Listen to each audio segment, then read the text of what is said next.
ప్రతిధ్వని. ఇది క్రీస్తు యేసు ప్రేమధ్వని, ఇది జగతిలో మ్రోగే సిలువధ్వని.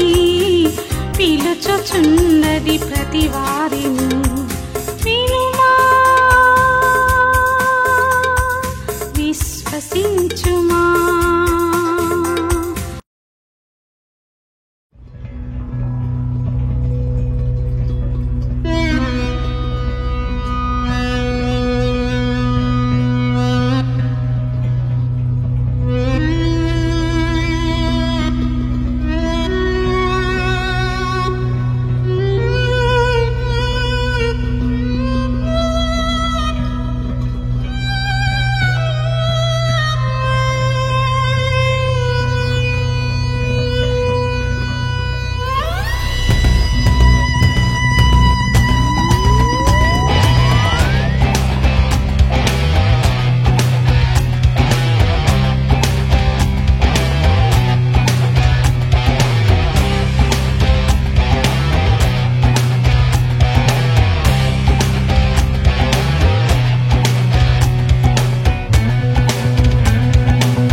బాధైనా హింసలని ఎదురైనా క్రీస్తు ప్రేమ నుండి నన్ను ఏది ఎడబాయదు.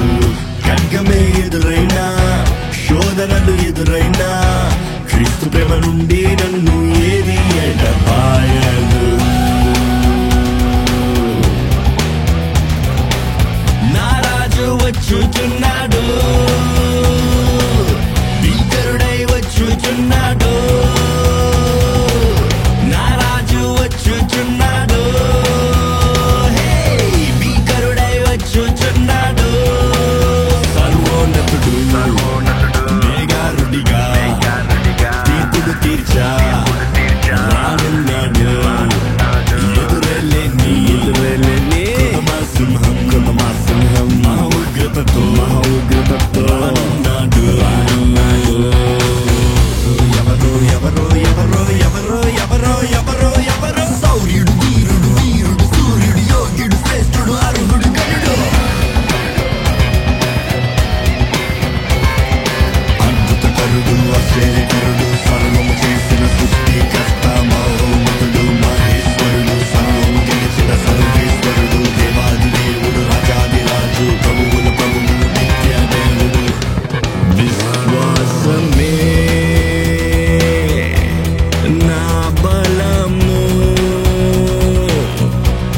నిత్య జీవము చేపట్టుటే నా భాగ్యము. శ్రమలేని బాధలేని ఆలోకము నిరంతరం జీవింతును. విమోచకుడు సజీవుడు నా కనులారా నేను చూచెదను. యుగ యుగములకు మహారాజునితో పాలించుటకే పోరాడెదను.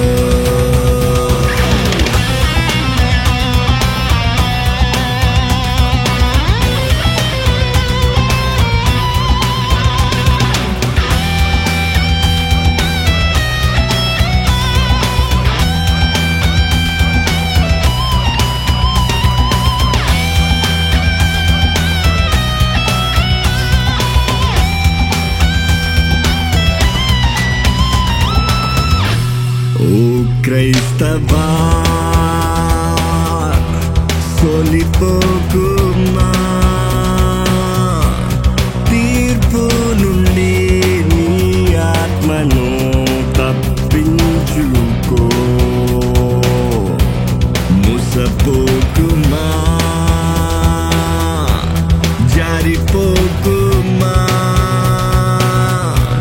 నీ రక్షణం జాగ్రత్తగా కాపాడుకో.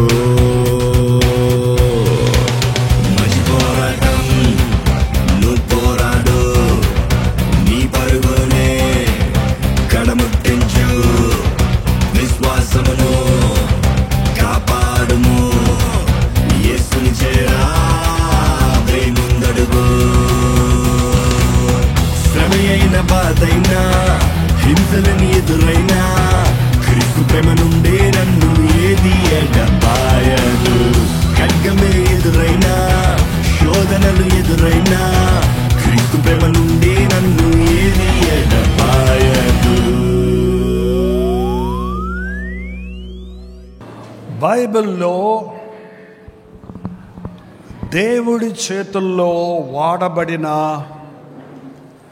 చాలామంది, ఏదో మూవీ హీరోస్ అంటారేమో కానీ, విశ్వాస వీరులు, త్యాగపూర్ణులు, ప్రభువును మహిమపరిచిన వారు ఎందరో ఉన్నారు.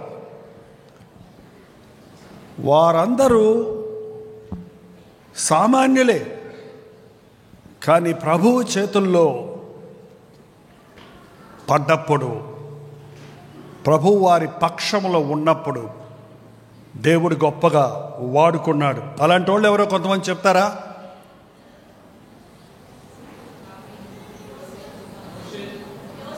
మోషే ఒక నాయకుడిగా వాడబడ్డాడు. దావీదు దేవుని కార్యాలు సఫలపరిచేగా వాడబడ్డాడు. ఓకే,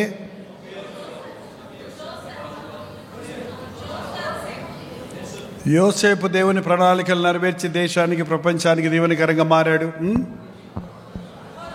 యెహోషువ ఒక నాయకుడిగా, మోషే తరువాత ఇశ్రాయేలీయులకు మంచి కాపరిగా, నాయకుడిగా ఉన్నాడు. Very good. ఇంకా గిద్యోను దేవుడి చేత బలపరచబడి మిద్యానీయుల చేతుల నుండి ఇశ్రాయేలీయులను విడిపించాడు. ఇంకా దానియేలు ఒక ప్రార్థనా పరుడిగా నిలిచి దానియేలు దేవుడని నిరూపింపచేశాడు. ఇంకా ఇర్మియా ఒక విలపించు ప్రవక్తగా ఇశ్రాయేలు జనాంగాన్ని హెచ్చరించి వారి కొరకు పరితపించి వారిని దిద్దటానికి ప్రయాసపడ్డాడు. ఓకే, యెషయా సువార్తను ప్రకటించాడు, ప్రభు రాకడ గురించి ప్రవచించాడు. ఇశ్రాయేలు జనాంగానికి ఒక మంచి ప్రవక్తగా ఉన్నాడు. హల్లెలూయా. ఇంకా సమూయేలు ఒక మంచి ప్రవక్తగా దేవుడి చేతుల్లో లేపబడి ఆయన మాటల్లో ఒకటి కూడా కింద పడకుండా నెలవేరింది. ఇశ్రాయేలులకు దేవుని మాటలు బయలుపరిచాడు. హల్లెలూయా. ఇంకా ఎలీషా, ఏలియాలు ఇద్దరు దేవుడు ఏర్పరిచిన భయంకరమైన సిచ్యువేషన్లో ఉన్నప్పుడు దేవుని మహిమపరిచి ఇశ్రాయేలు జనాంగాన్ని హెచ్చరించారు. దేవుని అద్భుత సూచక క్రియలను చూపించారు. ఓకే, పౌలు మర్చిపోతామేంటి? పౌలు దేవుని చేతిలో సాధనగా వాడబడి అద్భుతమైన పరిచర్యను క్రీస్తు పోలికలో చేశాడు. హల్లెలూయా. ఇంకా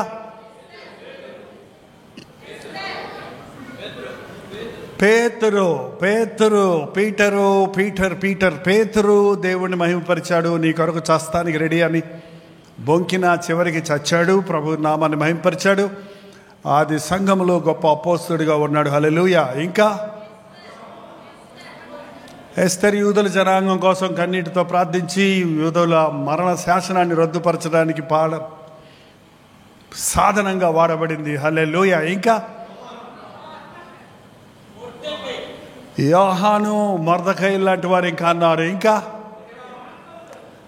నెహెమ్యా యెరూషలేము గోడలు పడిపోయినప్పుడు, పట్టణం కాల్చబడినప్పుడు కూర్చుండి ఏడ్చి అనేకుల్ని ప్రేరేపించి ఎన్ని ఆటంకాలు వచ్చినా దేవుని పతనాన్ని దేవుని కట్టాడు. హల్లెలూయా. ఇంకా తోమా ఏం చేశాడు? భారతదేశానికి సువార్త తీసుకొచ్చాడు. హల్లెలూయా. ఇంకా అనుమానాలు తీర్చుకొని భారతదేశానికి సువార్తకు వచ్చాడు. Very good. అబ్రహాం విశ్వాసం పితరుడిగా మనకు మాదిరిగా నిలిచాడు. హల్లెలూయా. ఇంకా నోవాహు దేవుని మాట విని ఓడగట్టి మనల్ని అందరినీ, నరజాతిని నిలబెట్టడానికి కారకుడయ్యాడు. దేవుని చేతుల్లో వాడబడిన పాత్రగా. హల్లెలూయా. ఇంకా హనోకు దేవునితో నడిచాడు, దేవుని నామాన్ని మహిమపరిచాడు. ఇంకా యోబు దేవుని చేతుల్లో పరిశోధించబడి యథార్థతను నిరూపించుకొని రెండంతల ఆశీర్వాదం పొంది ఈ రోజును బాధలు పడే వారందరికీ ఆదరణగా ఉన్నాడు. హల్లెలూయా. ఇంకా షద్రక మేషక అబేద్నెగోలు జీవం కలిగిన దేవుడే దేవుడే ఉన్నాడు అన్నది ఈయన శద్రకు మేషకు అబేద్నెగోల దేవుడే నిరూపించాడు. హల్లెలూయా. ఇంకా నాకు కావాల్సిన ఆయన దొరకలేదే చెప్పేశారు దానియేలు. ఏస్కేలు ఆనాటి ప్రవక్తగా నిలబడి యెహోవా ఇలాగు సెలవిచ్చినని ఇశ్రాయేలు జనాంగాన్ని హెచ్చరించాడు. ప్రవచనాలు అనేక ప్రకటన గ్రంథంలో ఉన్న ప్రవచనాలు ఆనాడే ఏస్కేలుకు దేవుడు బయలుపరిచాడు. ఇంకా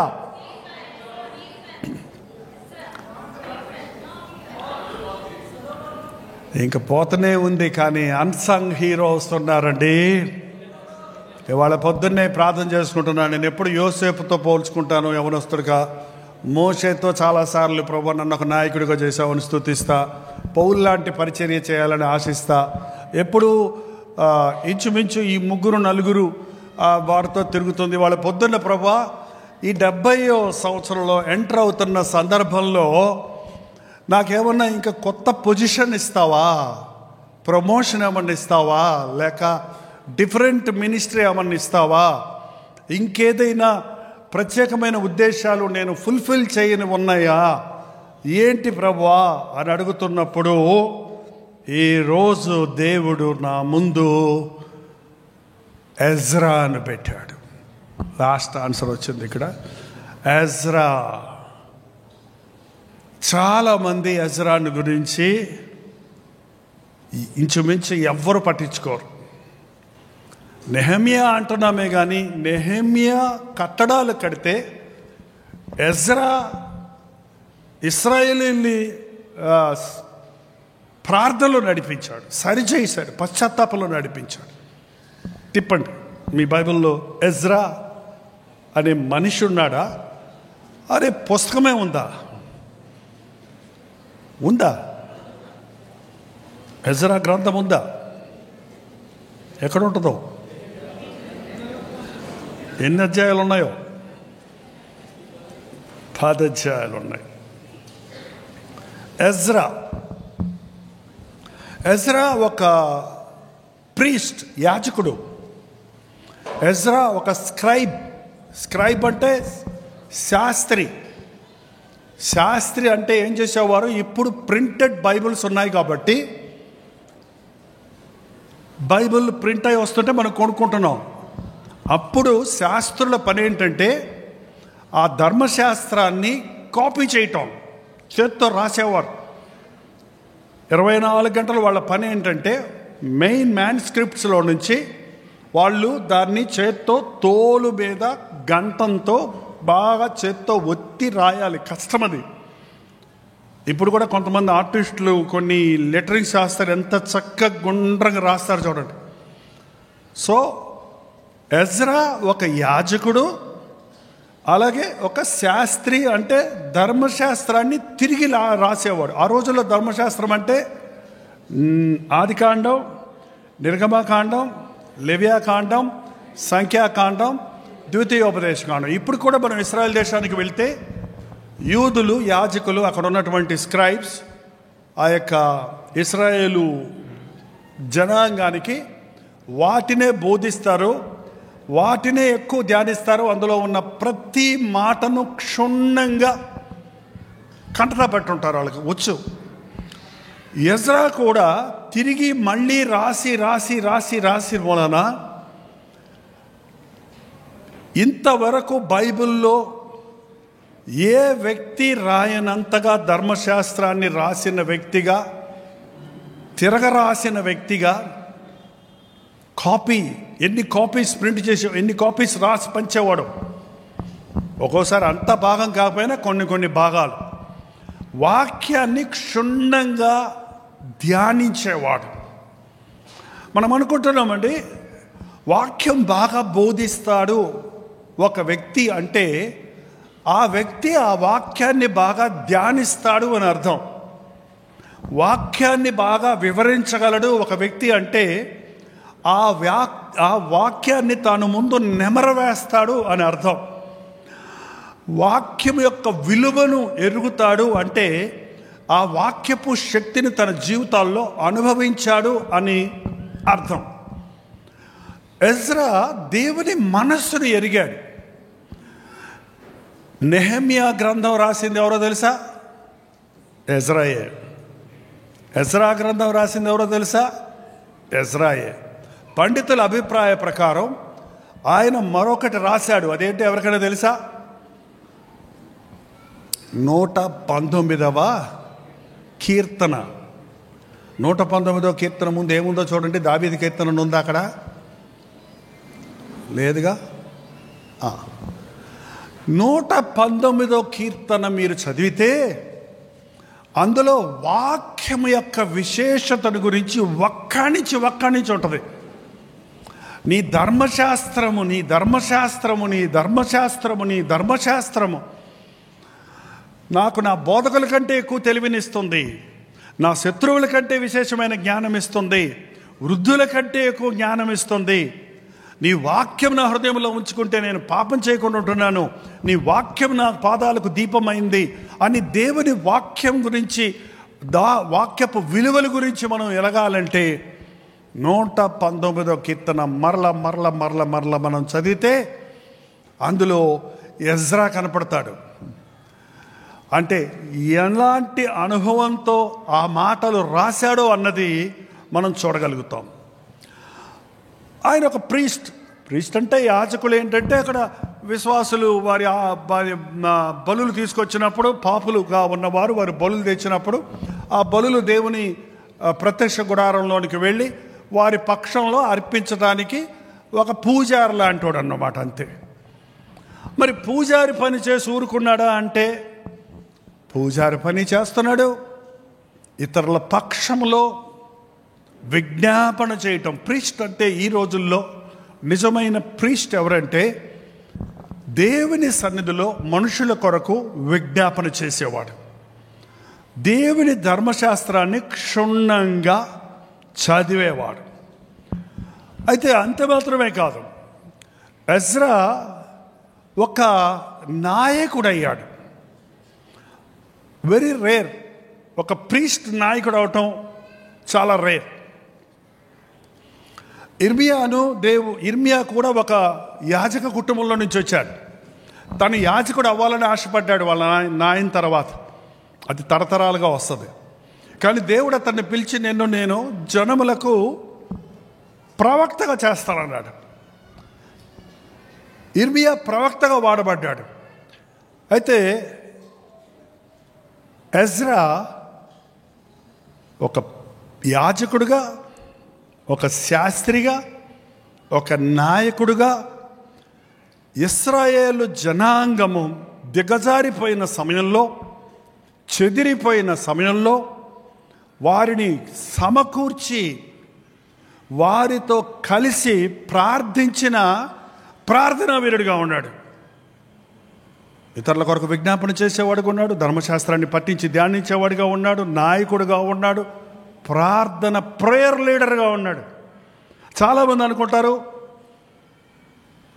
నేను గొప్ప ప్రీచర్గా ఉండాలని ఆశపడతారు, కోయర్ లీడర్గా ఉండాలని ఆశపడతారు, అడ్మినిస్ట్రేటర్గా ఉండాలని ఆశపడతారు, సంఘ పెద్దగా ఉండాలని ఆశపడతారు, సంఘ బోధకుడిగా ఉండాలని ఆశపడతారు. అనేక అట్రాక్టివ్ జాబ్స్ ఉన్నాయి మినిస్ట్రీలో, వాటి కోసం తాపత్రయపడతారు. కానీ ఎంతమంది ఎజ్రా తాను యాజకుడైనా, శాస్త్రి అయినా, నాయకుడైనా తాను అన్నిట్లో ఎక్సీడ్ అయింది, అన్నిటినీ జయించి తాను కోరుకున్నది ఏం పరిచర్య అంటే ప్రేయర్ లీడర్ అయ్యాడు.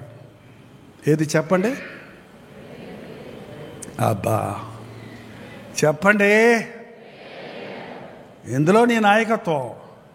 పెత్తనాలు చేయటంలో కాదు, ఎందులో? ప్రార్థన చేయటంలో. మనుషుల్ని అక్కడికిక్కడికి నడిపించడం కాదు. దేంట్లో నడిపించడానికి? ప్రార్థనలో. ప్రార్థనలో ఒక వ్యక్తి నలిగాడంటే, ప్రార్థనలోనికి ఒక వ్యక్తిని నడిపించామంటే, ప్రార్థన చేయటం ఒక వ్యక్తికి నేర్పించామంటే, ఒక వ్యక్తిని ప్రార్థనాపరుడిగా తీర్చిదిద్దామంటే భూమి తల్లకిందులో అవుద్ది. ఏమవుద్దండి? అదేంటండి భూమి తల్లకిందులో అవుద్ది అన్నాడు ఒక ఆయన. భూమి ఇప్పుడు తల్లకిందులుగా ఉంది, తారుమారైన జీవితం జీవిస్తున్నారు. ప్రార్థించినప్పుడు తల్లకిందులైన భూమి మళ్ళీ తల్లకిందులు అవుద్దంటే కరెక్ట్ స్టేజ్లో పడద్దు అన్నమాట. ఏంటంటే చేదు తీపని, తీపి చేదని, మేలు కీడని, కీడు మేలని. మనుషుడు తారుమారైన జీవితంలో ఉన్నాడు. ఇలాంటి తారుమారైన జీవితం మళ్ళీ కరెక్ట్ పొజిషన్లోకి రావడానికి బోధలు అవసరమే, లీడర్షిప్ అవసరమే, నాయకత్వం అవసరమే, పాటలు అవసరమే, ఎన్నన్నా ఉండొచ్చు. కానీ ప్రార్థన ప్రాముఖ్యమైనది. ఎజ్రా ప్రార్థనాపరుడు అనేప్పుడు కొంతమంది ప్రార్థనాపరుడు అంటే చాలా చక్కగా అద్భుతంగా చేసే ప్రార్థనలు ఈరోజు మనం చూస్తుంటాం. రెంకెలు కేకలు వేసే ప్రార్థనలు. ఈ రోజుల్లో కొంతమంది కొత్త రకం ప్రార్థన నేర్చుకున్నారు. O God, where are you? అప్పా, పాపా,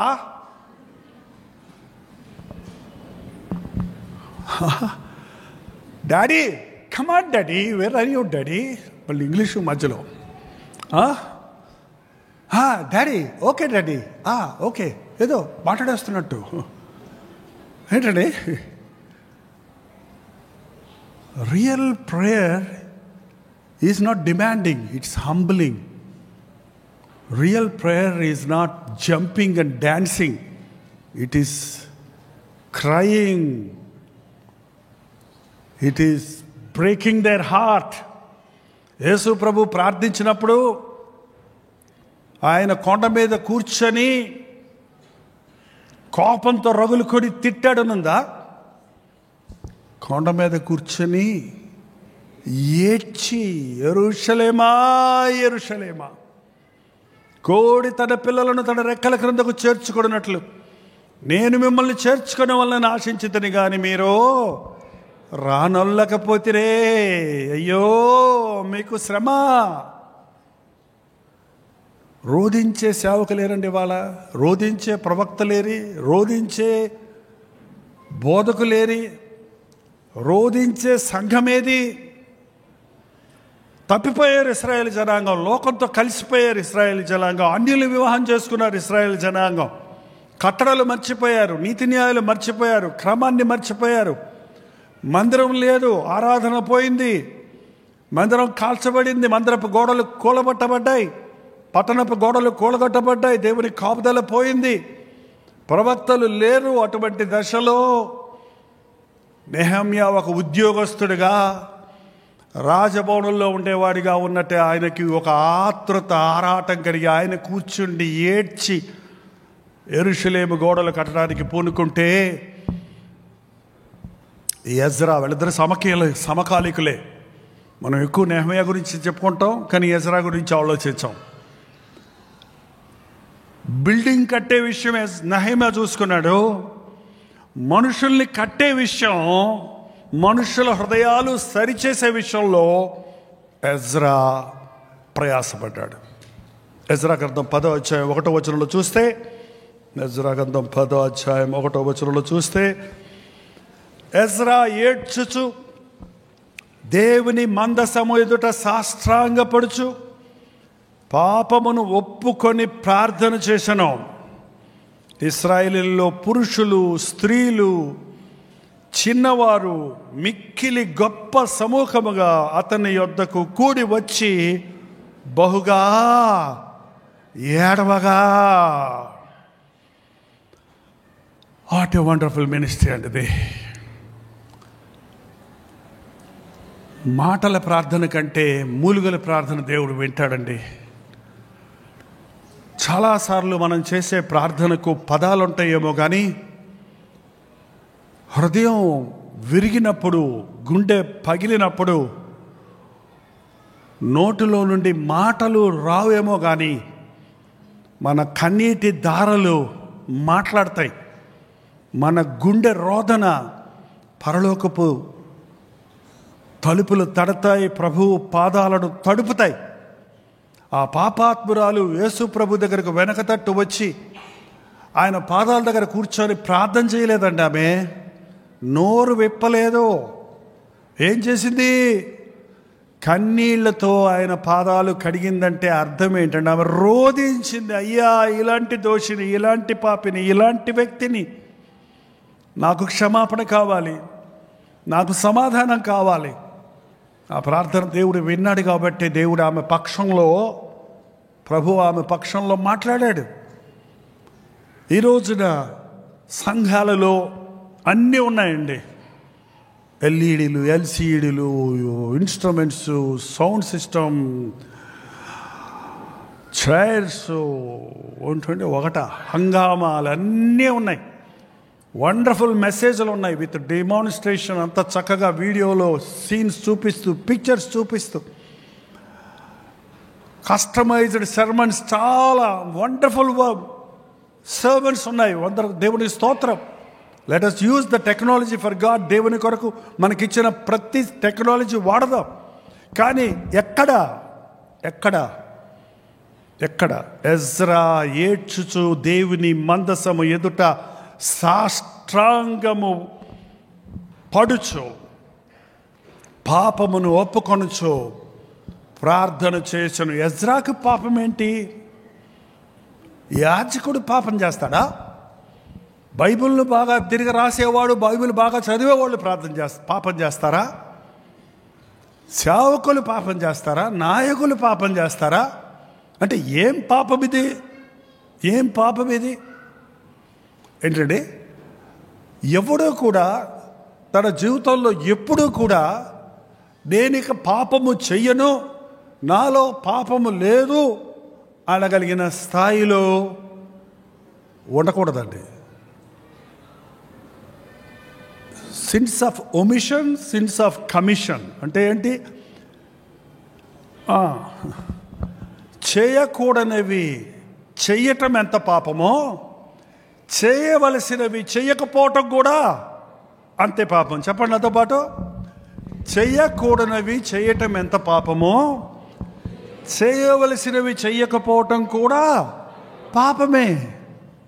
వ్యభిచారం చేయకూడదు, దొంగిలించకూడదు, అబద్ధం ఆడకూడదు, అబద్ధ సాక్ష్యాలు చెప్పకూడదు, ఇవన్నీ చెయ్యకూడదు. సరే, చేయటం మానేశాం. మరి చేయవలసినవి ఏంటండి?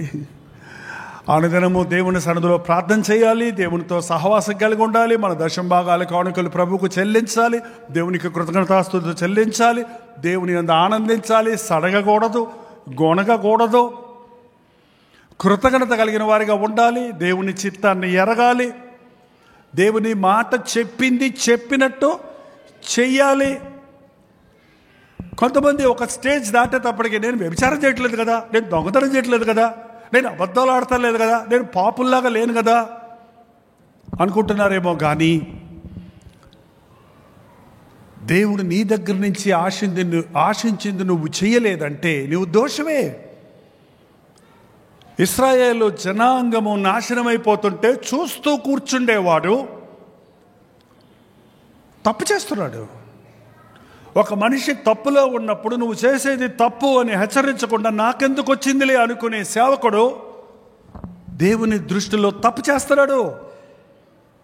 దేవుడు అప్పగించిన పనిని సగం చేసి ఆపుచేసేవాడు దేవుని దృష్టిలో దోషి అవుతున్నాడు.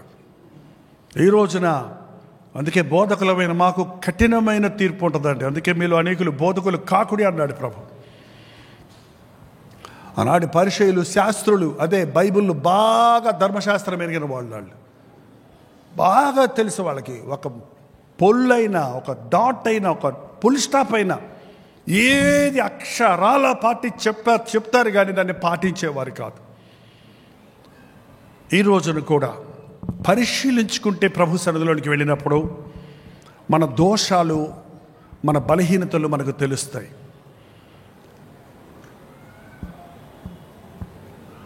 ఎందుకో ఎజ్రా ఏడ్చాడు. దేవుణ్ణి ఏడిపించే వాళ్ళని చూసినప్పుడు మనం ఏడవకపోతే మనం దేవుడి మనసు కలిగిన వాళ్ళం కాదండి. ఏంటి చెప్పండి? అరే, దేవుడిని ఏడిపించే వాళ్ళని చూసినప్పుడు మనం ఏడవకపోతే మనం దేవుని మనసు కలిగిన వాళ్ళం కాదు.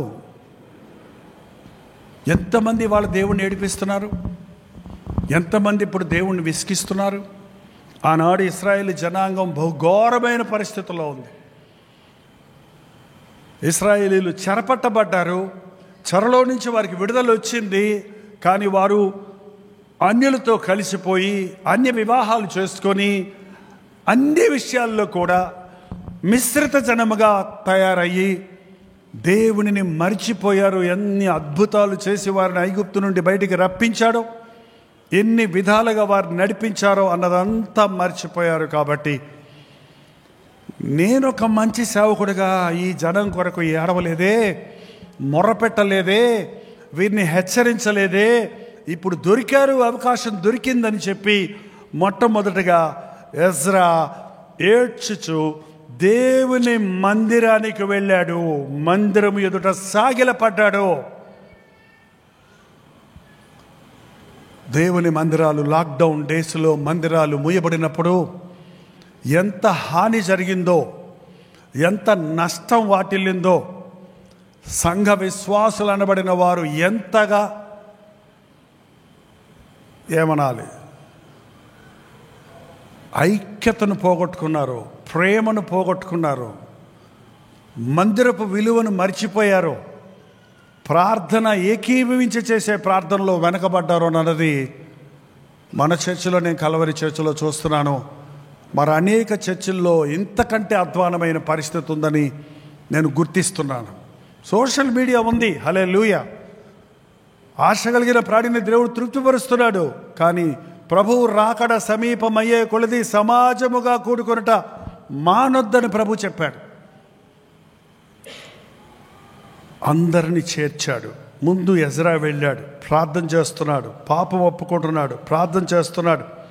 ఇశ్రాయేలులోని పురుషులు, స్త్రీలు, చిన్నవారు మిక్కిలి గొప్ప సమూహముగా అతని యొద్దకు కూడి వచ్చి బహుగా పాడగా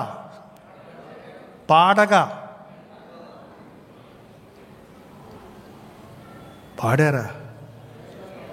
పాటలకైతే ఆ సంగీతం ఉంటే వచ్చేస్తారండి. కొన్ని చోట్ల మంచి మ్యూజిక్ ఉంటే పాటల కోసమే వెళ్ళామండి చర్చకనే వాళ్ళు ఉన్నారు. పాటలు అయిపోయాక వెళ్ళిపోతారు. వాయిద్యాలు వాయించేవాళ్ళు కూడా అంతే. పాటలు వాయించేసిన తర్వాత మా పని అయిపోయింది, మా జాబ్ అయిపోయిందని వెళ్ళిపోతుంటారు టీలకి, కాఫీలకి, లేకపోతే పక్కన ఏదైనా సందు రూములు ఉంటే సందు రూముల్లోనికిను. ఏంటండి, పాడేవాడు ప్రార్థించాలి, వాయించేవాడు ప్రార్థించాలి, బలిపీఠం మీద ఉన్నవాడు ప్రార్థించాలి, బలిపీఠం కింద ఉన్నవాడు ప్రార్థించాలి, పెద్దవారు ప్రార్థించాలి, పిల్లలు ప్రార్థించాలి, పురుషులు ప్రార్థించాలి, స్త్రీలు ప్రార్థించాలి. మన దేశంలో అనుకుంటారు ప్రార్థన అంటే స్త్రీల పని అని. స్త్రీలు కూడా ప్రార్థించాలి, పురుషులు చేతులెత్తి ప్రార్థించాలి. What attracted them? ఏంటి ఆ ఇశ్రాయేలు జనాంగం అంతా పిలిచాడు ఆ ఎజ్రాయేలు అన్న వాళ్ళని? వాళ్ళనేం పిలవలేదే. ఈయన ఏడుస్తూ ప్రార్థన చేస్తుంటే, ఈయన సాష్టాంగపడి ప్రార్థన చేస్తుంటే ఆ ప్రార్థన వాళ్ళని ఆకర్షించింది. హల్లెలూయా! ప్రార్థన ద్వారా ఆకర్షించబడిన వారే నిజంగా దేవుని చేత, క్రీస్తు చేత ఆకర్షించబడిన వారు.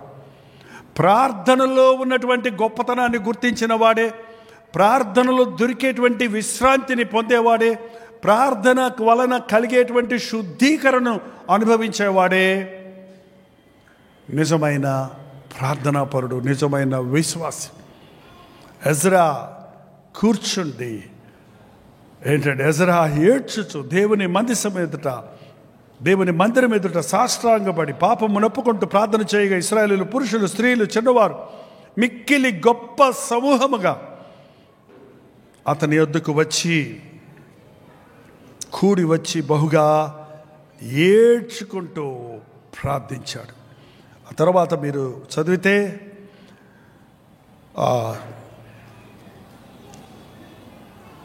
మేము దేశమందును అన్యజనముల్లోని స్త్రీలను పెళ్లి చేసుకొని మా దేవుని దృష్టికి పాపము చేసితిమి. అయితే ఈ విషయంలో ఇశ్రాయేలీయులు తమ నడవడి దిద్దుకొనున్నట్లు నిరీక్షణ కద్దు. కాబట్టి ఈ పని ధర్మశాస్త్రానుసారముగా జరుగునట్లు ఏలినవాడా, నీ యోచనను బట్టి, దైవాజ్ఞను బట్టి జరిగించము అని ప్రార్థించారు. మీ పాపం ఏంటి? మెయిన్ పాపం ప్రార్థన చేస్తున్నప్పుడు బయటకు వచ్చిందండి. మీరు ఇదే భాగాన్ని ఎజ్రా నెహెమ్యా 9వ అధ్యాయంలో కూడా చదువుతారు. నెహెమ్యా 9వ అధ్యాయం. ఈ నెల 24వ దినమున ఇశ్రాయేలీయులు ఉపవాసం ఉండి గోనెపట్ట కట్టుకొని తల మీద ధూళి పోసుకొని కూడి వచ్చిరి. ఇశ్రాయేలీయులు అన్యజనులందరి నుండి ప్రత్యేకించబడిన వారై నిలువబడి తమ పాపములను తమ పితరుల పాపములను ఒప్పుకొనెను.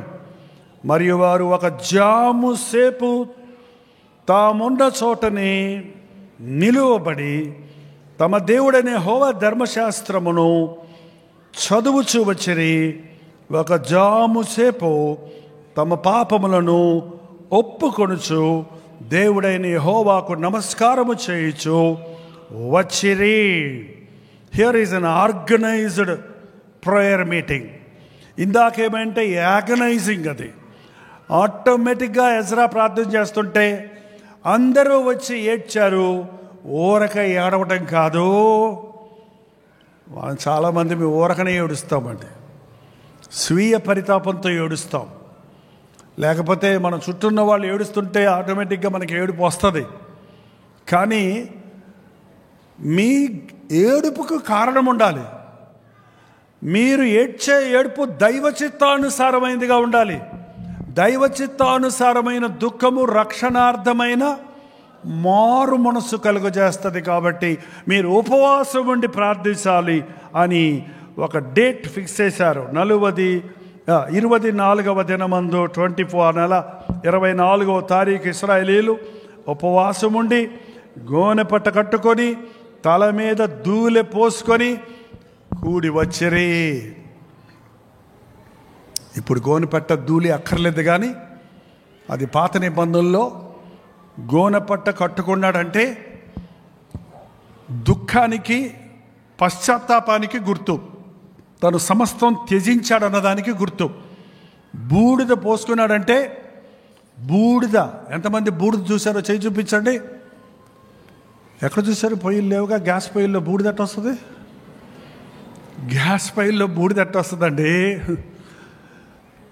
ప్రతిరోజు పుల్ల పిడకలతో వంట చేసే వాళ్ళ ఇళ్లల్లో బూడిద ఉంటుంది.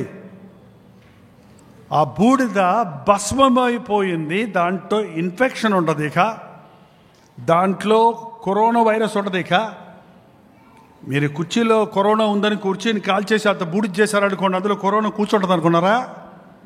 వెళ్ళిపోయింది. అది కరోనా గారిపోయింది అంతే. అందులో ఏం ఇన్ఫెక్షన్ ఉండి వెళ్ళిపోయింది.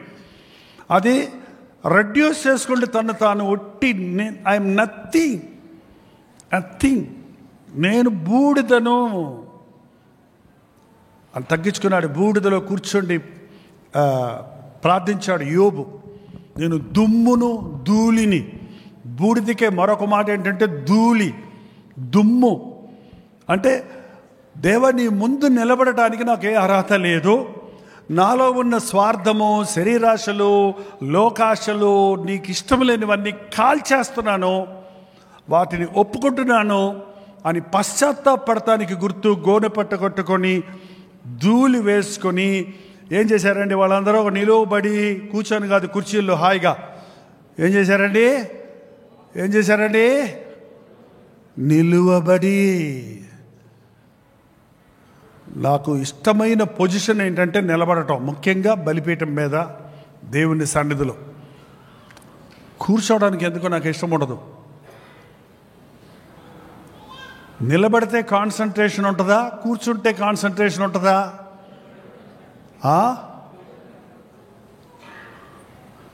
కొంతమంది కూర్చుంటే పొట్ట టేబుల్ లాగా ఉంటుంది వాళ్ళకి.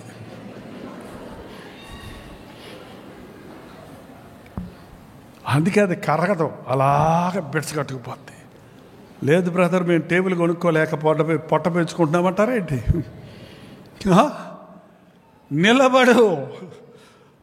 నిలబడినప్పుడు ఏకాగ్రత వస్తుందండి. నిలబడ్డప్పుడు మనం చూడండి, ఒక అధికారి వచ్చాడు అనుకోండి, కూర్చున్న వాళ్ళు ఏం చేస్తారు? వెంటనే ఇట్స్ రెస్పెక్ట్.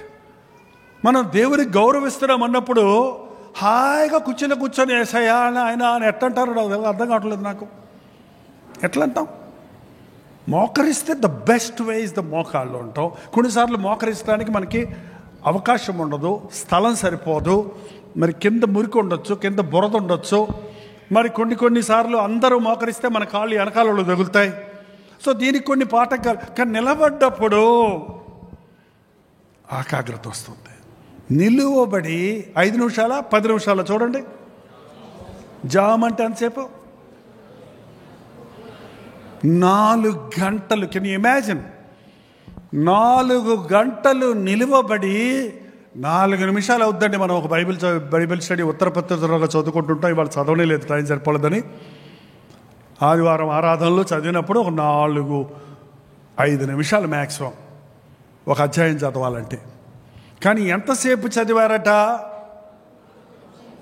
ఒక జాము సేపు ధర్మశాస్త్ర గ్రంథమును చదువుచు వచ్చిరి.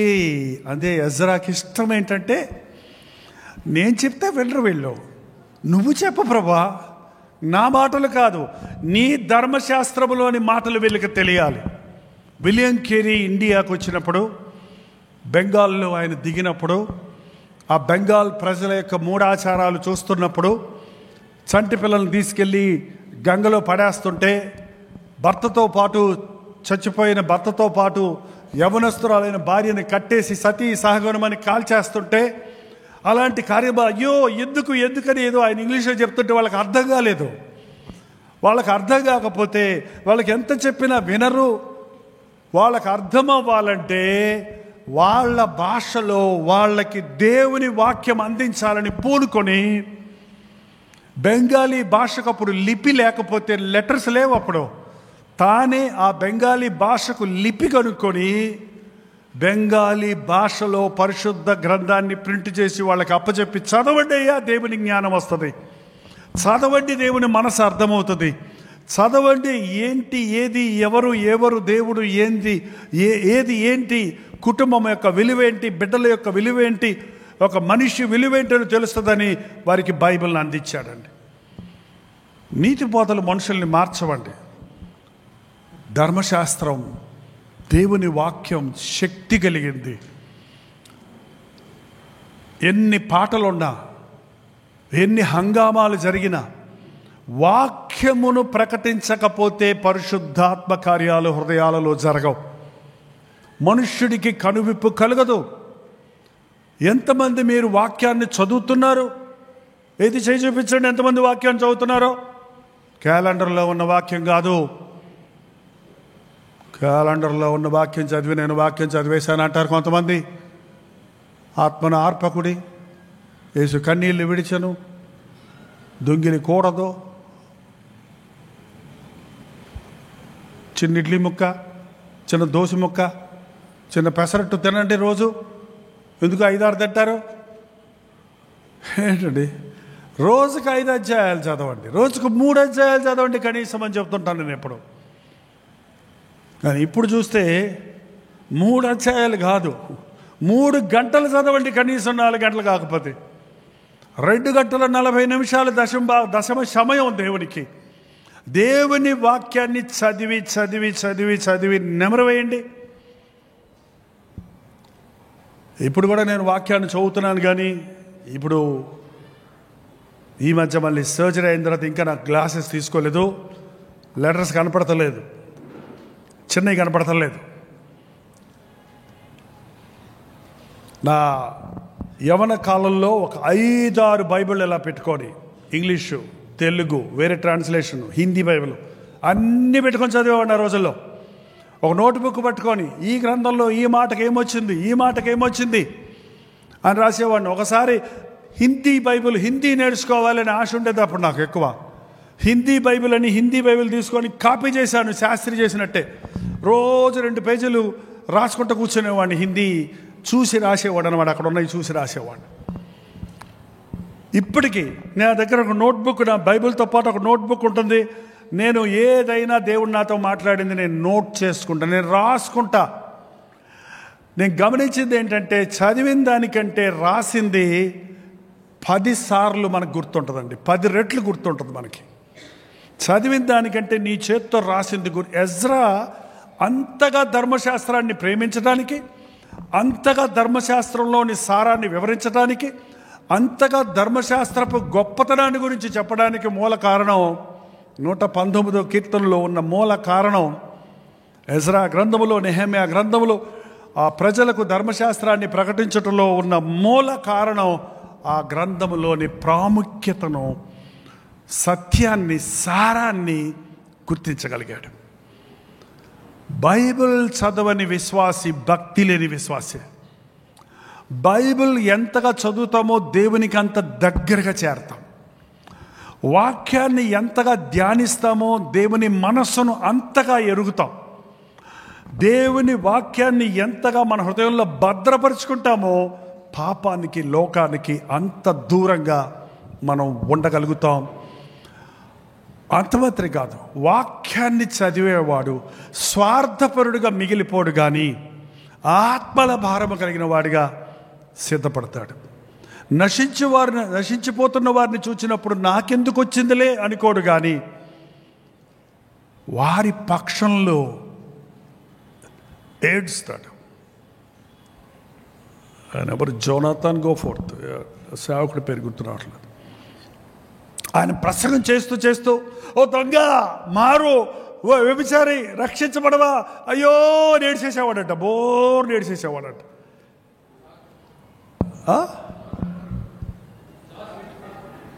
జార్జ్ విట్ఫీల్డ్, ఇంకా 2-3 ఉన్నారు మొత్తానికి.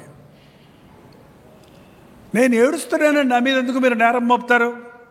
మీ పాపాల కోసం మీరు ఏడవటం లేదు కాబట్టి మీ పాపాల కోసం నేను ఏడుస్తున్నాను అనేవాడట. ఏంటండి ఇవాళ అలాంటి ఏడిపేది? తాగుబోతులను చూసి ఎగతాళి చేసేవాళ్ళు, తాగుబోతులను చూసి విమర్శించేవాళ్ళు, పాపులను చూసి తృణీకరించేవారు ఉన్నారేమో, కానీ వారి పక్షములో కన్నీరు కార్చి విజ్ఞాపన చేసే విజ్ఞాపనకర్తలు కావాలి. చెడిపోతున్న వాడిని విమర్శించడం చాలా సులభం అండి. చెడిపోతున్న వాడి కొరకు ప్రార్థించి వారిని ప్రభు వైపు మళ్ళించడం అనేది నిజమైన క్రైస్తవ పరిచర్య, మన ప్రభువు చేసిన పరిచర్య.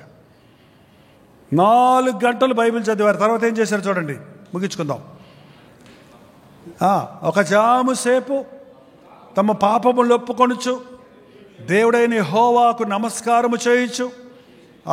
ఎంతసేపు? మీ పాపాలు ఒప్పుకోండి అంటే ఆమేన్ అయిపోయింది అంటారు. కళ్ళు తెరిచి చూస్తున్నావు అంటే నా ప్రార్థన అయిపోయింది అన్నాడు ఒక ఆయన. ఏంటి అయిపోవడం ఏంటి? ప్రార్థన అంటే అయిపోద్ది? ప్రార్థనకు అంతం లేదండి, ప్రారంభమే ఉంది. ఎడతెగక ప్రార్థన చేయుడి.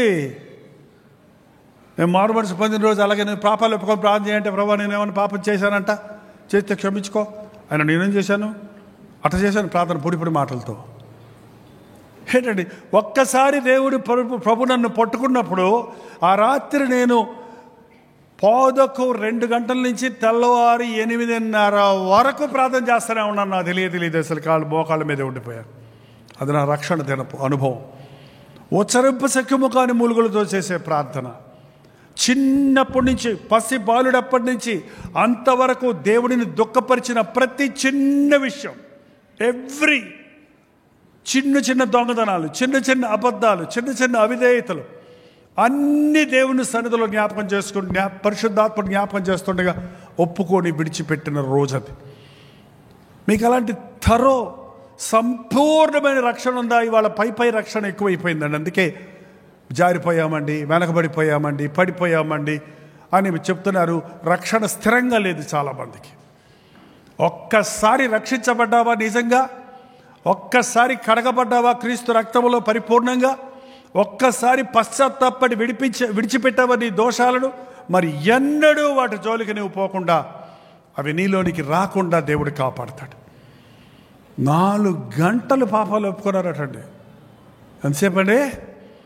4 గంటలు వారు పాపములు ఒప్పుకొనుచు దేవునికి నమస్కారం చేస్తూ, అయ్యా ఈ సంవత్సరంలో తండ్రి ఉజ్జీవ సభలు కాదు, గెట్ టుగెదర్లు కాదు, విజ్ఞాపన ప్రార్థనలు నేర్పించయ్యా, ఇలాంటి ప్రార్థన కూడికలు నడిపించడానికి నాకు సహాయం చేయయ్యా అని ఇప్పుడు నేను అడుగుతున్నాను. ఎందుకు ఎసరాన్ని చూపించాడో దేవుడు నాకు తెలియదు. కానీ ఏడ్చి ఎన్ని రోజులైందండి ప్రార్థనలో? మీరు ఏడ్చి ఎన్ని రోజులు ఏంటంటే నిన్న ఏడ్చామని చెప్తారు, అది వేరే సంగతి. ఎందుకు ఏడ్చారో అది వేరే సంగతి. ప్రభు సన్నిధిలో ఏడ్చేవాడు లోకంలో ఏడవడం.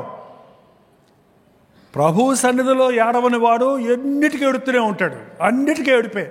అన్నం గురించి ఏడుస్తాడు, వస్త్రాల గురించి ఏడుస్తాడు, ఎవడైనా ఏదైనా మాట అంటే ఏడుస్తాడు, కష్టం వస్తే ఏడుస్తాడు, రోగం వస్తే ఏడుస్తాడు. పెద్దానికి వచ్చేస్తుంది ఏడుపు.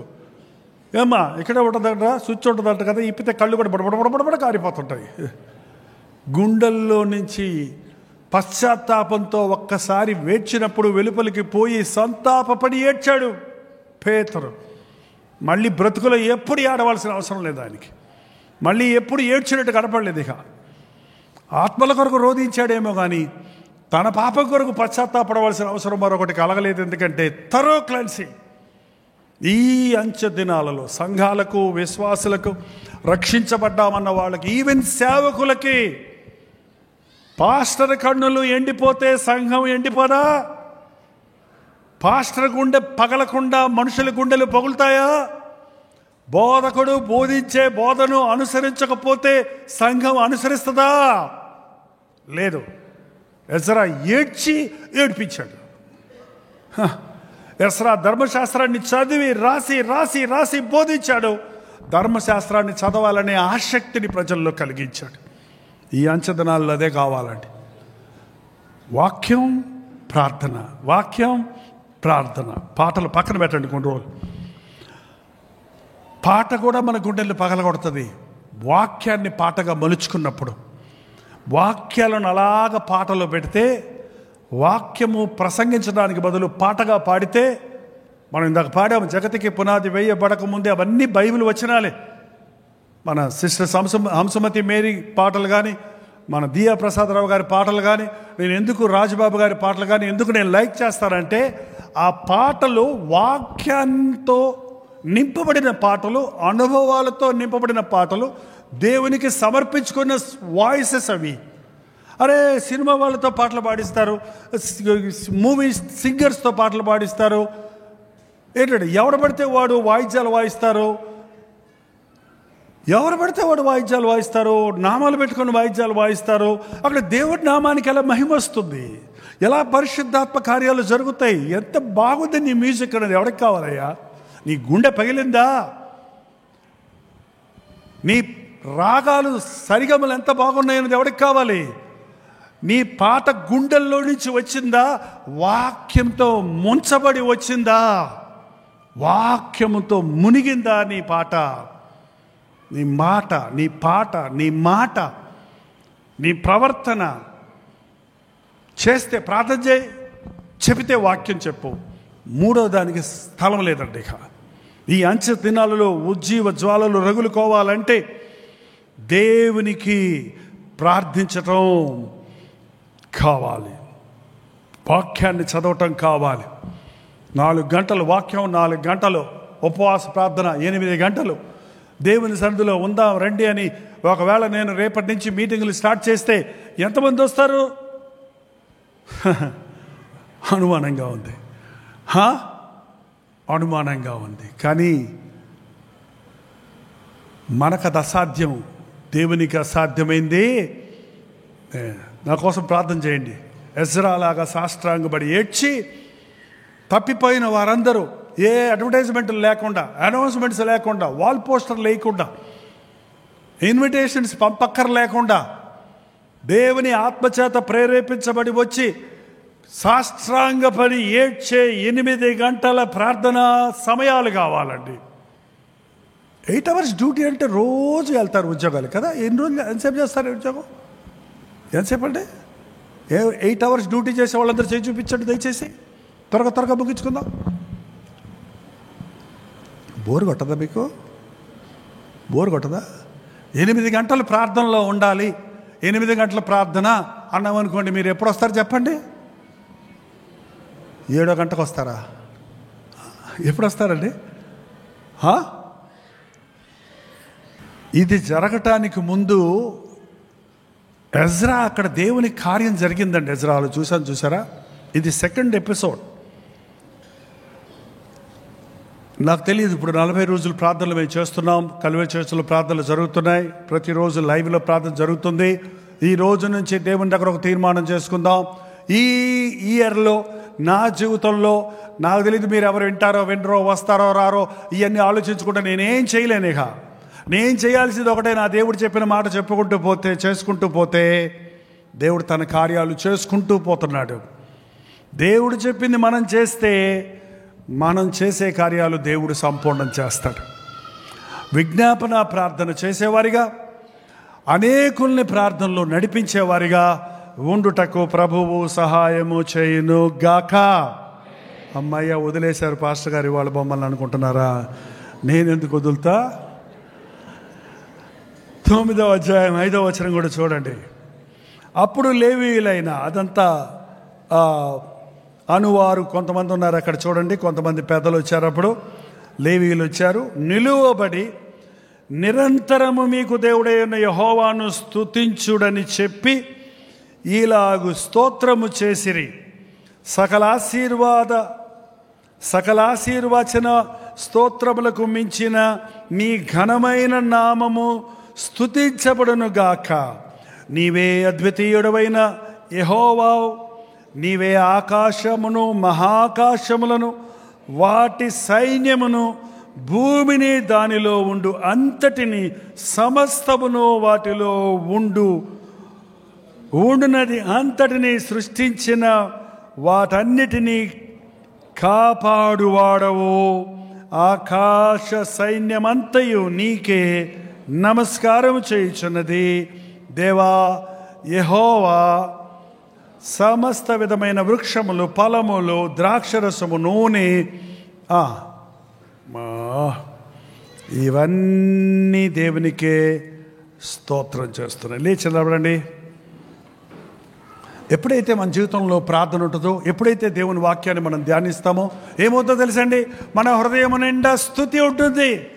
మన దేవుని గొప్పతనాన్ని బట్టి ఆయన్ని మనం స్తుతించగలుగుతాం.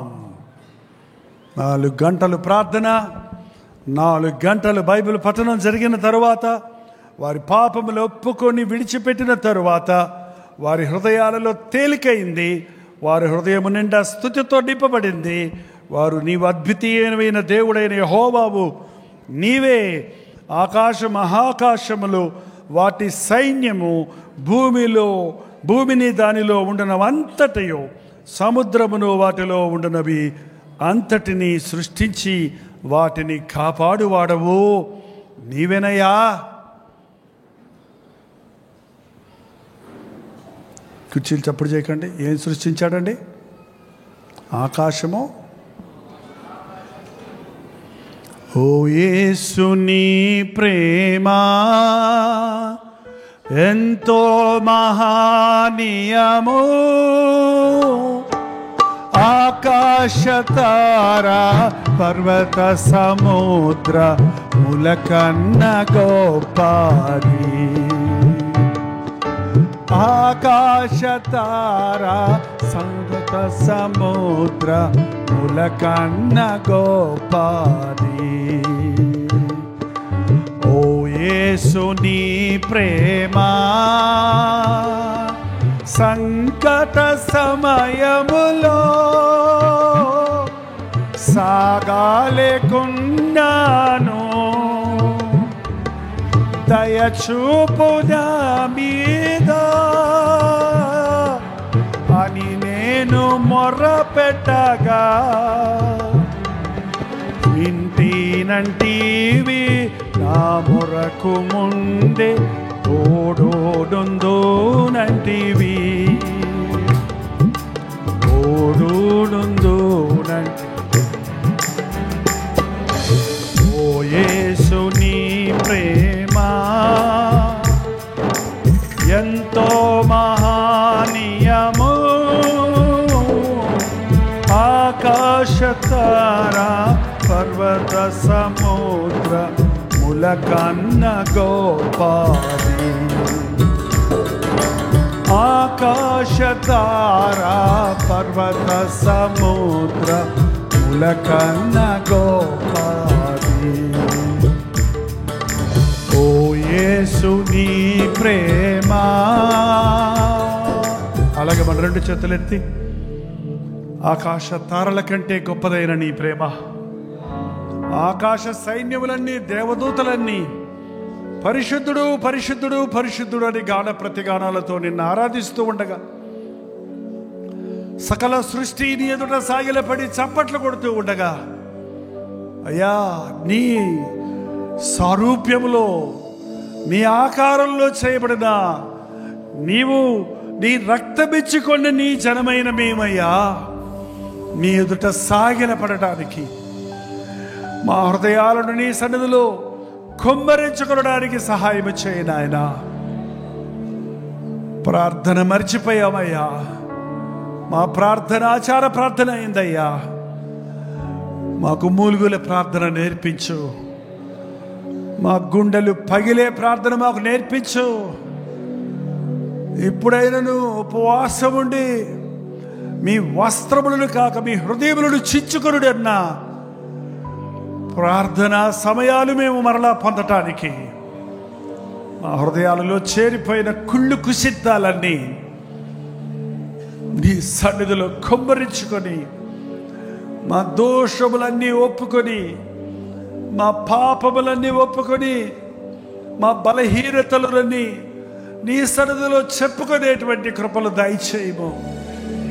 నీ జనమయ్యా మేము చెదిరిపోయాం. నీ జనమయ్యా మేము లోకంతో కలిసిపోయాం. నీ జనమయ్యా నిన్ను దుఃఖపరిచేవారిగా మారిపోయాం. మాకు సహాయం చేయి నాయన. ప్రపంచమంతటా మరొకసారి ఉజ్జీవ జ్వాలలు రగులు కలుపు తండ్రి. ఆచార భక్తి నుంచి మమ్మల్ని విడిపించుము నాయన. వాక్యాన్ని మనసులో అనునయించుకునే స్థాయికి మమ్మల్ని లేవనెత్తయ్యా. నీ వాక్యాన్ని పఠించి ధ్యానించి అనుసరించుటకు నాకు వాడక తన కాలమందు ఫలమిచ్చు చెట్టు వలె ఫలించుటకు మా ఒక్కొక్కరికి నీ సహాయం చేయి నాయన. ఆధ్యాత్మికంగా ఎండిపోయిన స్థితిలో ఉన్న మమ్మల్ని చూడు తండ్రి. ఎండిన కన్నులతో ఉన్న వారిని మమ్మల్ని చూడు నాయన. పగిలిన హృదయం కావాలి, తడిచిన కన్నులు కావాలి, వంగిన మోకాళ్ళు కావాలి, విరిగిన హృదయాలు కావాలనే పాటను అనుభవంగా మార్చుకోవడానికి మరల మాకు సహాయం చేయి తండ్రి. మా సంఘంలో ఉజ్జీవం దయచేయి. మోకాళ్ళ మీద పడి రోధించే పశ్చాత్తాప ప్రార్థన, సాష్టాంగపడి ఇతరుల కొరకు విజ్ఞాపన చేసే విజ్ఞాపన ప్రార్థన మాకు నేర్పించు నాయన. మాటలతో మనుషుల్ని మార్చలేము కానీ నీ వాక్య ప్రకటనతో మోకాళ్ళ ప్రార్థనతో పాప బంధకములలో ఉన్నవారిని, సాతాను ఒడిలో నిద్రపోతున్న వారిని, నీకు దూరమైన ఆయన భ్రష్టులైపోతున్న వారిని నీ వైపు తిప్పగలిగినట్లుగా ఈ అంచె దినాలలో విజ్ఞాపనకర్తలుగా మమ్మల్ని చేయి నాయన. ఎజ్రా వంటి భారం మాకు దయచేయి. ప్రార్థనలు నడిపించే నాయకత్వం మాకు దయచేయి. వాక్యపు విలువలను ఎత్తి చూపించే సేవకులుగా మమ్మల్ని చేయి నాయన. వాక్యములో ఉన్న మాధుర్యాన్ని, ఆధ్యాత్మిక శక్తిని ప్రకటించువారిగా, తన వాక్కును పంపి వారిని బాగుపరచరన్న రీతి అద్భుతాలు చూచువారిగా ఉండుటకు ఈ లాస్ట్ డేస్లో సహాయం చేయి తండ్రి. ఈ రోజున మరొక ప్రత్యేకమైన అవగాహన మాకు ఇచ్చావు తండ్రి, నాకు ఇచ్చావయ్యా. ఇంతవరకు చేసిన పరిచర్యతో పాటు ఇప్పుడు నీవిచ్చిన ఈ విశేషమైన పరిచర్యను మనుషులు పశ్చాత్తాపడినట్లుగా దైవ వాక్కులను అందించుటకు, మోకాళ్ళ ప్రార్థన నేర్పించుటకు, పాప బంధకముల నుండి మనుషులు విడిపించబడి వరకు విజ్ఞాపన చేయుటకు సహాయం చేయి నాయన. ఈ కల్వరి చర్చిలో నుంచి విజ్ఞాపన కర్తలను లేవనెత్తము తండ్రి. కన్నీటి ప్రార్థన చేయవారిని లేవనెత్తము నాయన. మేము కూర్చున్న గోనె పట్టలు కూడా తడిచిపోయేంత ప్రార్థన చేసిన రోజులు మరలా మాకు దయచేయవా. మా కళ్ళు వాసిపోయేంతగా కన్నీటితో నీ సన్నిధిలో మొరపెట్టుకున్న ప్రార్థనా సమయాలను మరలా మాకు దయచేయవా. మా హృదయాలన్నీ నీళ్లు కుమ్మరించినట్లు నీ సన్నిధిలో కుమ్మరించుకొని క్రొత్త జీవితంతో, క్రొత్త ఆసక్తితో, నూతన ఆనందముతో సాగిపోయిన ఆ ప్రార్థనా సమయాలు మళ్ళీ మాకు దయచేయ్యా. నీ వాక్యాన్ని పక్కన పెట్టువారుగా కాక, నీ వాక్యాన్ని ధ్యానించటానికి, దివారాత్రులు ధ్యానించటానికి, పఠించటానికి, ధ్యానించటానికి, అనుసరించటానికి, వాక్యాన్ని బ్రతికి చూపించే సంఘం ఇది. ఈ వ్యక్తి బైబిల్లో బ్రతికి చూపించిన వ్యక్తి. ఈజ్ ఎ వాకింగ్ బైబిల్ అనే పేరు తెచ్చుకోవడానికి నాయన మా బ్రతుకుల్లో మార్పును దయచేయి ప్రభువా. నీవు మెచ్చేవారిగా మమ్మల్ని చేయి నాయన. పరలోకాన్ని కదిలించగలిగిన ప్రార్థనా జీవితాలు మాకు దయచేయి. నిన్ను సంతోష పెట్టగలిగిన జీవితాలు, నీ మనస్సు నెరిగి, నీ చిత్తము నెరిగి, నీ ఇష్టము నెరిగి, నీకు అనుకూలమైన జీవితాలు జీవించినట్లు నీ వాక్యాన్ని పఠించి ధ్యానించుటకు, గ్రహించి అవలంబించుటకు, నూరంతలు ఫలం పొందుటకు మాకు సహాయం చేయి నాయన. నా జీవితంలో ఇంతవరకు నీవు తోడున్నావు. ఇక్కడున్న మా అనేకుల జీవితాలలో నీవెన్నో అద్భుతాలు చేస్తున్నావు. తప్పిపోయిన వారిని నాయన తిరిగి రప్పించమన్నావు కదా. చెదిరిపోయిన ఇశ్రాయేలును పోగు చేస్తానన్నావు కదా. బలహీనుల్ని బలపరుస్తానన్నావు కదా. గాయపరిచబడిన వారి గాయాలు కడతానన్నావు కదా. మరొకసారి కల్వరి పరిచర్యలను సరిదిద్దు నాయన. ఇది కేవలం విజ్ఞాపన ప్రార్థన వల్లే జరుగుతుందని, మనుషులు తమ తప్పులు గ్రహించుకున్నట్లుగా నీ వాక్య ప్రకటన వలనే జరుగుతుందని ఈరోజు ఎజ్రా జీవితము ద్వారా, అతని పరిచర్య ద్వారా మాకు బయలుపరిచినందుకు వందనములు తండ్రి. ఈ ఆవరణలో కూడి వచ్చిన ప్రతి ఒక్కరి పట్ల నీకున్న ప్రణాళికలు నెరవేరునట్లు, నీ చేతుల్లో వాడబడే పాత్రలుగా మలచబడినట్లు మమ్మల్ని మేము నీకు అప్పగించుకుంటూ సహాయం చేయము.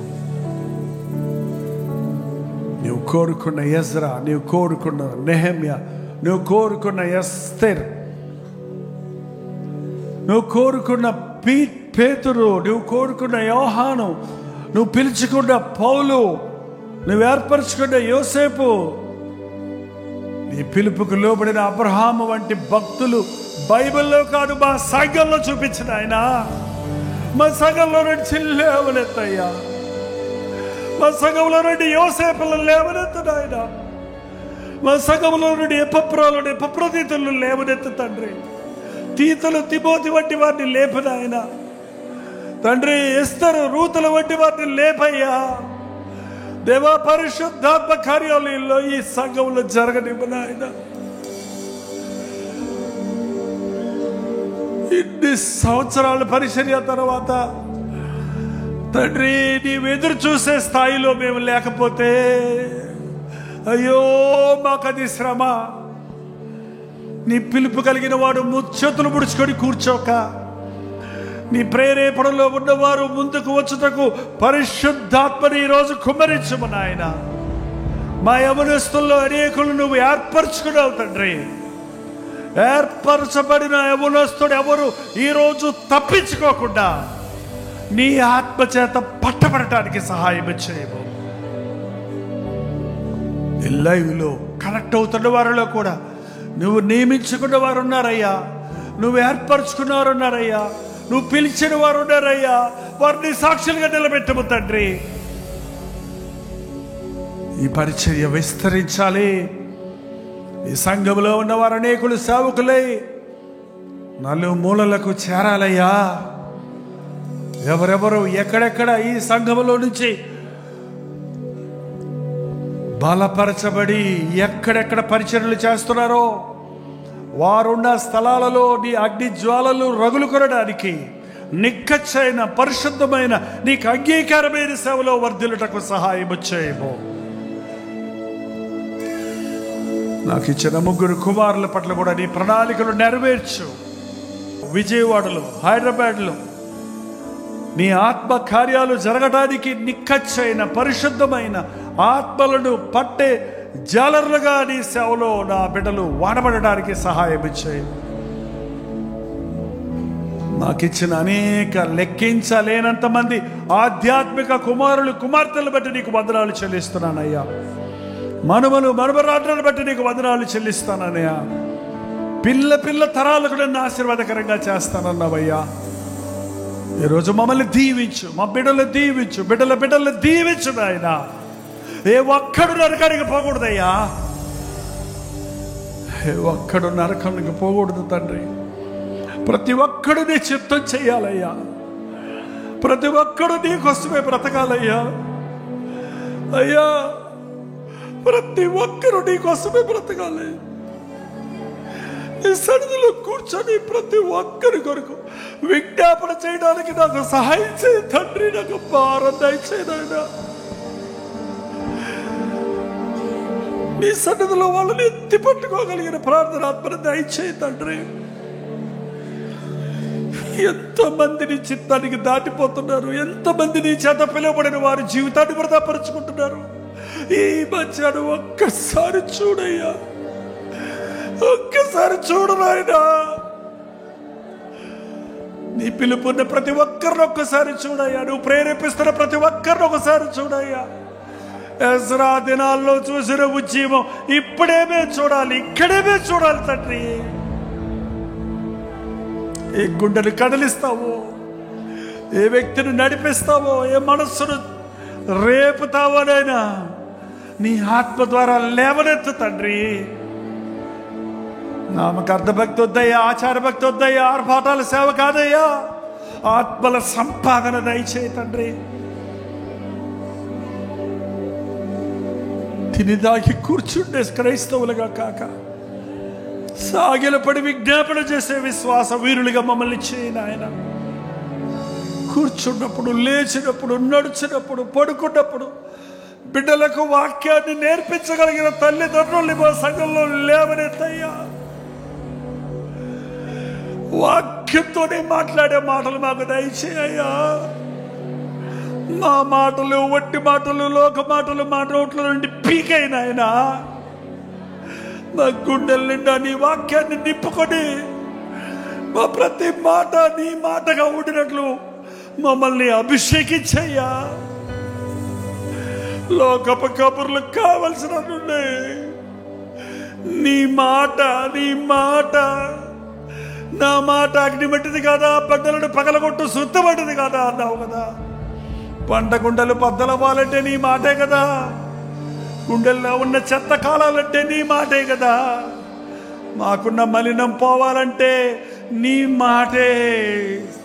కంసాలి వాడి అగ్ని వంటిది, చాకలి వాడి సబ్బు వంటిది అన్నావే. ఆ మాటలు మాట్లాడకుండా ఒట్టి మాటలు మాట్లాడుతున్నామయ్యా. అందుకే మాకు మా మాటలు విన్న వారికి ఏ మేలు కలగటం లేదు. ఎజ్రాకి ఇచ్చిన ఆ శక్తి మాకు దయచేయి. ఎజ్రా నీ వాక్యంతో మిళితమైపోయినట్లుగా, నీ వాక్యాన్ని మింగి జీర్ణించుకున్నట్లుగా మా నరాలలో నా దేవుని మాట ప్రవహిస్తుందన్న చెప్పగలిగిన వారికి మమ్మల్ని చేయదు ఆయన. నీ చిత్తము చేయటానికి, నీ సాక్షులుగా బ్రతకడానికి, నీ రాకడతి సమీపంగా అయితే నాలో మాకు ఎంత సమయం అంతా మాకు తెలియదు కనుక నాయన, ఇదే రక్షణ దినము, ఇదే అనుకూలమైన సమయం అన్నట్టు ఈ రోజు తండ్రి నిజముగా నా సేవ, నేను చేసిన సేవ నీకు ఇష్టమైతే అయ్యా ఒక్క వరమడుగుతున్నానయ్యా. ఒక 10 మంది అవలస్తులు లేవనెత్తయ్యా. నా మీదున్న ఆ ఆత్మను, ఆ యొక్క ఆరాటమును, ఆ పిలుపును, అభిషేకమును నీవు వారి మీద నింపి ఒక 10 మందిని లేపవా, ఒక 10 మందిని లేపవా నాయన, ఒక 10 మందిని లేపవా. 10 మందిని కూడా నీ కొరకు సిద్ధపరచలేకపోతే నా సేవ విఫలమైనట్టే నమ్ముతున్నానయ్యా. అయ్యా తండ్రి, సాయం చేయనైనా. ఆత్మల భారం కలిగిన వాడిని, హృదయ భారం కలిగిన వాడిని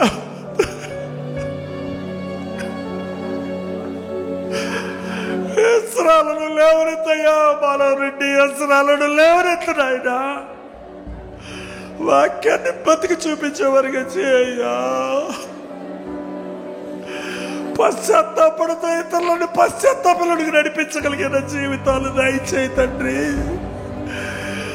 కన్నీటితో కట్టుబడిన ఈ కల్వరి సంఘం ఎండిపోని వద్దయ్యా, ఎండిపోవద్దు వద్దు తండ్రి. నడి రోడ్డు మీద కన్నీళ్లతో కట్టిన ఈ సంఘంలో మళ్ళీ కన్నీటి ప్రార్థన దయచేయి నాయన. కట్టిన హృదయాలు కరిగించు తండ్రి. తప్పిపోయిన వారిని రప్పించు నాయన. జారిపోయిన వారిని లేవనెత్తు తండ్రి. ఆరిపోయిన వారిని వెలిగించు నాయన.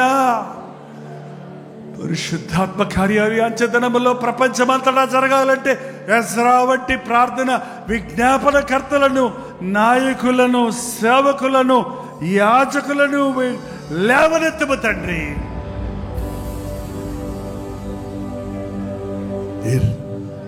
ఈ సమయంలో ఎవరు నీవు కోరుకుంటున్నావో వారి మీదకు నీ అగ్ని, నీ పరిశుద్ధాత్మ అగ్నిని కుమ్మరించి నూతన పరిచయము నాయన. సమర్పించుకున్నట్టుకు సహాయం చేయము. లైవ్లో వీక్షిస్తున్న వారి పట్ల కూడా నీ తలంపులు నెరవేర్చు. సంఘ విశ్వాసుల్లో నీ కార్యాన్ని కొనసాగించు.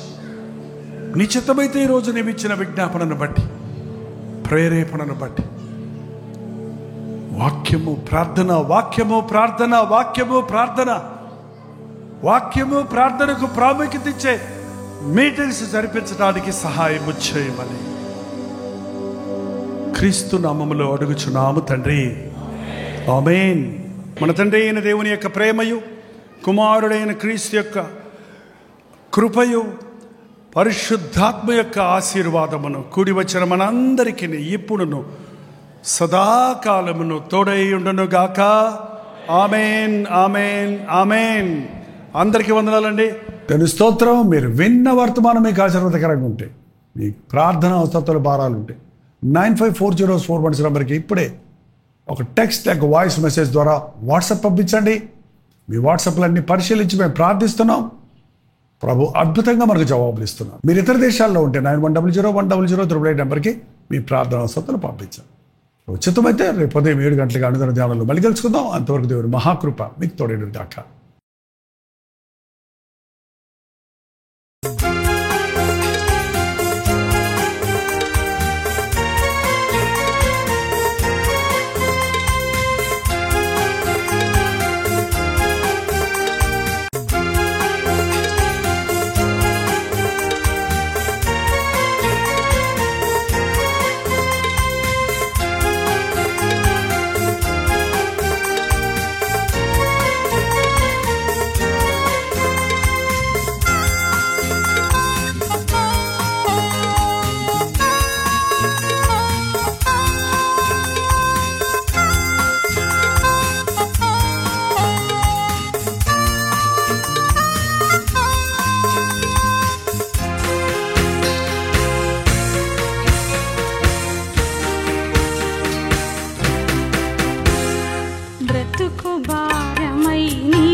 ఇది ఆదరణ ధ్వని.